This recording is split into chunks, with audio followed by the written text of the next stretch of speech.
आज के इस वीडियो में मैं आपको नरेशन बताने वाला हूँ, यानी कि डायरेक्ट एंड इनडायरेक्ट। ठीक है, उम्मीद है आप लास्ट तक देखेंगे, इसलिए क्योंकि बहुत लोग को टेंस नहीं आता। क्या वो डायरेक्ट इनडायरेक्ट नहीं सीख सकते यार? क्या सीख सकते हैं ना? बहुत लोगों को टेंस नहीं आता, क्या वो नहीं करके आएंगे? क्या करके आएंगे, सब कर लेंगे।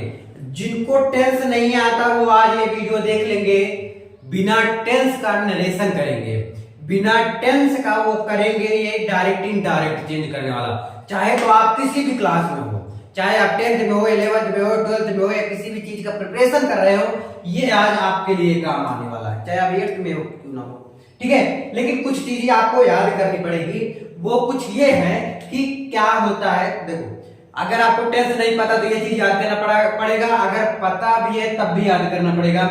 लेकिन लोग क्या है ना, उसमें खिचड़ी बना देते हैं। जो भी मैं पढ़ाया गया है यूट्यूब पे, आप यूट्यूब पे पूरा कंगाल लीजिए। अगर ऐसा वीडियो मिल जाएगा बता देना, मुझसे पहले जो वीडियो डाल रहा हूं ना, आज से पहले इस प्रकार से कोई बताया होगा ना, वीडियो डिलीट कर दूंगा, पक्की बात है। ये पूरा इकट्ठा करके लेकर आया हूं, एक दिन की मेहनत नहीं होती है। सब जो वीडियो लाता हूं ना, जो लोग आप लोग सोच लेते कि अरे फटाक से हो जाएगा, अरे नहीं यार, एक दिन का मेहनत, 1 घंटे का मेहनत नहीं, इसके पीछे कई घंटे मेहनत करता हूँ, फिर लेकर आता हूँ। ठीक है, ये लिखने में, इकट्ठा करने में काफी टाइम लगता है। ध्यान दीजिएगा, आज समझा के मानूंगा आपको। देखो, टेंस आना जरूरी नहीं है, मैं बार बार बोल रहा हूँ आपको, है ना, क्योंकि बहुत लोगों को टेंस नहीं आता। देखो, नाउ जब भी आपको दिखेगा तो वहां पर हम क्या लिख सकते हैं? देन। जब भी नाउ रहेगा तब भी हम देन कर सकते हैं ना। अब अगर दिस है तो उसको क्या कर सकते हैं? दैट कर सकते हैं। ठीक है, अगर दीज है तो हम दो लिख सकते हैं। एगो, एगो मतलब पहले। क्या होता है अभी मैं समझाता हूँ, टेंशन मतलब पूरा एक एक चीज। अब बता दो, ये इन्वर्टेड कामा होता है, इनको हटा के टू लगा देंगे या दैट लगा देंगे। रिपोर्टिंग स्पीच होती है, रिपोर्टिंग वर्ब होता है, कुछ मतलब है इसका? क्या एग्जाम में पूछेगा कि रिपोर्टिंग वर्ब क्या होता है, रिपोर्टिंग स्पीच पूछेगा? क्या नहीं पूछेगा। फिर बताऊं क्यों? अभी समझा भी दूंगा, बता दूंगा एक लाइन में। ठीक है, हियर का देयर का लिखेंगे टुमारो, टुमारो यानी कल को हम क्या बोलेंगे? The next day. ठीक है, स्टरडे को हम बोलते हैं द प्रीवियस डे। मैं सिर्फ प्रीवियस द नहीं लिखा था। ठीक है, डू डे, टुडे नहीं, ये टुडे है, डू डे नहीं होता, टुडे होता है, टुडे, ये टुडे है। ठीक है, टुडे का क्या होता है? दैट डे होता है। क्या होता है मेरे भाई? दैट डे होता है। यहां पर अच्छे से मैं लिख दे रहा हूं, क्या होता है? टुडे का दैट डे होता है। इसी प्रकार से आपका टू नाइट का क्या होता है? जिसे टू नाइट रहेगा या टुडे रहेगा तो दैट लग जाएगा। ठीक है, दिस, सो, दूसरे, THIES। ठीक है, सो लग जाएगा, SO। ठीक है, इसी प्रकार से अगर हैव या हैव दोनों में से कुछ भी आपको दिखता है, क्योंकि आपको टेंस नहीं आता ना, तो इसीलिए अगर हैव दिख रहा है तो हैड लिख देना। अगर हैज बीन और हैव बीन दिख रहा है तो हैड बीन लिख देना। क्या लिख देना? Had been. अगर वर्ब का सेकंड फॉर्म है, क्या है? वर्ब का सेकंड फॉर्म आपको दिख रहा है तो आप क्या करेंगे? हैड बीन लिख के, क्या लिख के? हैड बीन, सॉरी, हैड लिख के और वर्ब का सेकंड फॉर्म लिख देंगे। अगर वर्ब का सेकंड फॉर्म आपको कहीं दिखता है तो आप हैड लिख के वर्ब का सेकंड फॉर्म लिख सकते हो। अगर डिड है तो डिड को हम चेंज करके हैड में और वर्ब का थर्ड फॉर्म लिख सकते हैं। ऐसे वाज वेयर है, हैड बीन वर्ब बोलते हैं बहुत लोग, है ना, तो हैड बीन हम इसको लिख सकते हैं। विल है, विल को हम वुड लिखेंगे। W से होता है विल और W से होता है वुड। अगर सैल है, S से होता है तो इसमें लगेगा शुड। विल का वुड, शुड, सैल का शुड, विल का वुड, सैल का शुड। याद? ठीक है, कैन का कुड, मे का माइट, कैन का कुड, मे का माइट। क्या कैन का कुड हो जाएगा? कैन का किस में चेंज करेंगे मेरे दोस्त? कुड में, और मे का माइट में। तो कैसे करेंगे? अब चलो, यहां पर भी है, अगर वर्ब में एस या एस लगा है तो वर्ब का थर्ड फॉर्म हो जाएगा। अगर डू और डज लगा है तो डिड हो जाएगा। अगर इज, एम, आर है तो इसके लिए वाज लग जाएगा और आर के लिए वेयर लग जाएगा। चलो अब इसको अच्छे से करके देखेंगे। हाँ, जब करेंगे तो आपको ज्यादा समझ में आएगा। ठीक है ना, उम्मीद है आप इतना चीज तो याद करेंगे मेरे दोस्त। इतना जब तक याद नहीं करोगे तब तक नहीं आएगा। लेकिन क्या रटना जरूरी है? नहीं। कहते हैं करत करत जब अभ्यास थे, उसके आगे नहीं आता, तो करने से होता है। जितना ज्यादा प्रैक्टिस करोगे ना मेरे दोस्त, उतना ही आएगा। चलो देखते हैं। पहला है 5-6 तो अभी लिखा हूं, यहां पर देखो। ये देखो, इसको रिपोर्टिंग वर्ब बोलते हैं, इसको रिपोर्टिंग स्पीच बोलते हैं। जो इन्वर्टेड कामा, इसको इन्वर्टेड कामा बोलते हैं। ये जो दिख रहा है ना, इसको इन्वर्टेड कामा बोलते हैं। जो इन्वर्टेड कामा के अंदर लिखा होता है उसे हम रिपोर्टिंग स्पीच बोलते हैं, और जो इसके बाहर लिखा है इसको हम रिपोर्टिंग वर्ब बोलते हैं। इसका क्या जानना जरूरी था? ज्यादा नहीं मेरे दोस्त, नहीं, क्योंकि ना आपको टेंस आता है ना तो ये आता है। आप करेंगे कैसे? देखो यू लिखा है, यू हम सेम लिख देंगे, ठीक है। और हो हाँ अभी कुछ चीजें और बताऊंगा, टेंशन मत लो, है ना, लेकिन बता देता हूँ तुरंत ही। देखो एक चीज और होता है सन, क्या होता है? सन बटे 123। ये कहां से आ गया? कुछ पड़ा, ये ट्रिक है मेरे दोस्त। अगर फर्स्ट पर्सन रहेगा तो किसके अनुसार चेंज होगा? सेकंड सब्जेक्ट के अनुसार। देखो जो फर्स्ट पर्सन में जैसे आई हो गया, ठीक है, आई मी ये सब क्या है? फर्स्ट पर्सन है। सेकंड पर्सन क्या होता है आपका? सेकंड पर्सन जो होता है वो ऑब्जेक्ट के अनुसार चेंज होता है। ऑब्जेक्ट क्या होता है, सब्जेक्ट क्या होता है ये बताऊंगा, टेंशन मत लो अच्छे से, ठीक है। ऑब्जेक्ट कोई जरूरी नहीं है कि डायरेक्ट इनडायरेक्ट में लिखा हो, और ये भी जरूरी नहीं है कि लिखा ना हो, लिखा भी होगा नहीं भी लिखा होगा। जैसे इसमें सेड टू मी, देखो यहाँ पर ऑब्जेक्ट आपको दिख गया, यहाँ पर दिख गया, यहाँ पर दिख गया, ये सब क्या होता है? ऑब्जेक्ट होता है, ठीक है। अब इसमें देखो ऑब्जेक्ट नहीं है, देखो यू सेड, यहाँ पर सिर्फ सब्जेक्ट है, ठीक है ना, तो कोई जरूरी नहीं सब्जेक्ट के साथ ऑब्जेक्ट भी हो, ठीक है, ये चीज है। और जो थर्ड पर्सन रहेगा वो चेंज नहीं होगा। थर्ड पर्सन जो होता है वो चेंज नहीं होता। फर्स्ट पर्सन सब्जेक्ट के अनुसार, सेकंड पर्सन ऑब्जेक्ट के अनुसार, और third person no changing. Subject समझ रहे हैं? जो सबसे पहले लिखा होता है, किसी का नाम लिखा होता है, ये सब्जेक्ट होता है, और जो ऑब्जेक्ट होता है वो सेड के बाद अगर लिखा है कुछ इस प्रकार से तो उसको हम ऑब्जेक्ट मानेंगे, और थर्ड पर्सन में कोई चेंजिंग ही नहीं होता, कुछ मतलब होता ही नहीं, ठीक है। अब देखो यहाँ पे दोस्त, ये तो आपका रहा ट्रिक, ये आपका क्या है? ट्रिक है। ट्रिक से हम सीखेंगे ना, ध्यान देना। यू हो गया, फिर सेड है तो इसको ऐसे लिख देंगे। इन्वर्टेड कामा जब भी हटाएंगे, ये सुन लो, इन्वर्टेड कामा में की जगह जब हटाएंगे, जिसे एक दूसरे को जोड़ने के लिए, जैसे किसी का शादी हो रहा है तो क्या लिखते हैं? राहुल संग रीमा, या प्रीति संग कुछ और, काजल, मतलब सॉरी लड़की हो गया तो दिक्कत हो जाएगी, जैसे प्रीति संग रोहन, इस प्रकार से, यानी कि दो लोगों को जोड़ने का कौन काम कर रहा है? संग कर रहा है हिंदी में।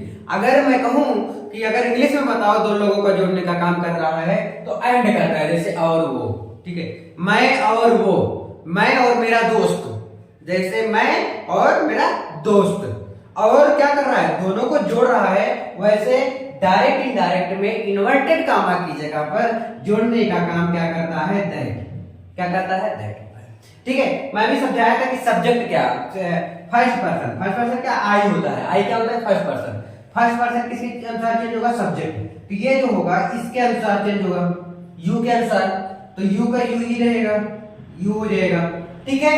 फिर यहाँ पर है डू नॉट। अब देखो डू इसमें देखो कुछ चेंज हो रहा है क्या? कहीं डू पोजीशन में डू मिला गया? नहीं मिला। यहाँ पर देखो मिल गया। अगर डू रहेगा या डज रहेगा तो हम डिड लिख देंगे, तो इसकी जगह पर मैं लिख दूंगा क्या? डिड। फिर नॉट है तो नॉट लिख देंगे, और लाई है तो लाई लिख देते हैं, do not lie. I hope आप इसको समझे होंगे। फिर से देखो यू सेड, ठीक है, यहाँ पर इन्वर्टेड कामा की जगह पर जोड़ने का काम करता है दैट। फिर आई जो होता है यू के अनुसार जब चेंज होगा तो यू ही रिफर करेगा, फिर डू का डिड हो जाएगा, और नॉट है तो नॉट लिख दिया, लाई को पूरा एकदम सेम उतार दिया। परफेक्ट। आगे देखो, आई है तो आई लिख देते हैं। सेड टू की जगह पर क्या लिखेंगे? टोल्ड लिख देते हैं। क्या लिखते हैं? सेड टू अगर आपको दिखता है तो टोल्ड लिख देते हैं, ठीक है। सिंपल में मतलब सिंपल डायरेक्ट इनडायरेक्ट रहेगा तो। अभी क्वेश्चन वाला बताऊंगा, क्वेश्चन मार्क वाला भी। तो सेड टू अगर आपको दिख रहा है तो इसकी जगह पर हम क्या लिख देंगे? टोल्ड लिख देंगे। यू है तो यू को बी लिख देते हैं। आई टोल्ड यू, अब इसकी जगह पर मेरे दोस्त दैट लगा देंगे, क्योंकि दो शब्दों को आपस में जोड़ने का काम दैट करता है, इसलिए मैंने यहाँ पर भी दैट लगा दिया। अब ही है तो ही को ऐसे ही लिख देते हैं, ही। इज है, इज को हम क्या करेंगे? चलो इसमें देखते हैं। इसमें देखते हैं कि इज की जगह पर क्या लिख सकते हैं? इज यहाँ पर खोजेंगे। इज मिला क्या? नहीं, यहाँ पर मिल गया। इज की जगह पर हम वाज लिखेंगे, है ना। इज की जगह पर वाज लिखेंगे, इज वाज ए फूल। ये हो गया। आई होप समझे होंगे। फिर से देखते हैं। आई है, सेड टू की जगह पर क्या हो जाएगा मेरे दोस्त? टोल्ड हो जाएगा, क्योंकि सेड क्यों होता है ये समझ लो। जो स्टेप टू होता है इसकी जगह पर टोल्ड, यहाँ पर क्या आपका आ गया, ऑब्जेक्ट आ गया है, ठीक है, ये चीज है। और इसमें कुछ पूछा ही नहीं था अंदर वाला, तो इसको ऐसे ही सेव कर देंगे, इज को वाज कर दिया। अगर यहाँ पर कैन होता तो यहाँ पर कुड कर देता, यहाँ पर वाज होता तो यहाँ पर क्या कर देता, वाज वेयर होता तो हेड में लिख देता। समझिए इसको, देखिए अच्छे से आएगा आपको समझ में। आई होप इतना आप तो समझे होंगे। तो तीसरे की तरफ चलते हैं, थोड़ा आगे बढ़ते हैं धीरे धीरे, है ना। क्या होता है ना, कोई भी चीज ऐसे, मैथ का मैं फॉर्मूला आपको बता दूं, क्या आप मैथ कर ले जाओगे ऐसे डायरेक्ट? नहीं। जब तक मैथ तो सीख गए, लेकिन जब तक आप प्रैक्टिस नहीं करोगे, जैसे मैंने बता दिया, गाड़ी में क्लच दबाओगे तो आगे जाएगा, ब्रेक मारोगे तो रुक जाएगा, और इसको ऐसे ऐठोगे तो ये ऐसे जाएगा। लेकिन मैंने तुम्हें चाबी दे दिया और बोला मेरे दोस्त जाके गाड़ी चला दो, क्या चला पाओगे? नहीं। जब तक आप सीखोगे नहीं, जब तक आप एक आध दो बार थोड़ा इधर उधर होगा नहीं, तब तक नहीं कर पाओगे, गलत सही नहीं होगा। मतलब कभी चलाओगे इधर, भागेगा उधर से थोड़ा, उधर भाग लेकर जाओगे, भागेगा उधर, है ना। तो ये चीज है, तो कहीं भगा रहे हो, भाग रहा है कहीं पर भी, ठीक है। तो जब तक आप प्रैक्टिस नहीं करेंगे, मतलब ये कहने का, तब तक आपको भी हो सकता है गलत हो। चलो इसको लिखते हैं, ही है तो ही को लिख देते हैं ही। सेड टू की जगह पर क्या लिखते हैं? टोल्ड। टोल्ड हो गया। यू है तो यू को हम ऐसे ही लिख देते हैं।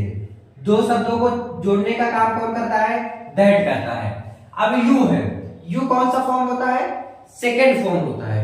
कौन सा? Second person, sorry second form मत बोलना, सेकंड पर्सन होता है। सेकंड पर्सन किसके अनुसार चेंज होगा? यू के अनुसार चेंज होगा। तो यू जो है यू के अनुसार चेंज होगा। देखो सेकंड पर्सन जो होता है, ये देखो सेकंड पर्सन ऑब्जेक्ट के अनुसार, तो ऑब्जेक्ट इसमें यू है। ऑब्जेक्ट कैसे पहचानेंगे? जो इन्वर्टेड कामा के जस्ट पहले रहेगा, जैसे सेट टू के जो बाद रहेगा, याद रखिए सेट टू के बाद और इन्वर्टेड कामा के पहले वो आपका ऑब्जेक्ट होता है, जो एकदम आगे लिखा होता है वो सब्जेक्ट होता है, ठीक है। आगे देखो मेरे दोस्त, तो यू के अनुसार जब चेंज होगा तो हो जाएगा यू।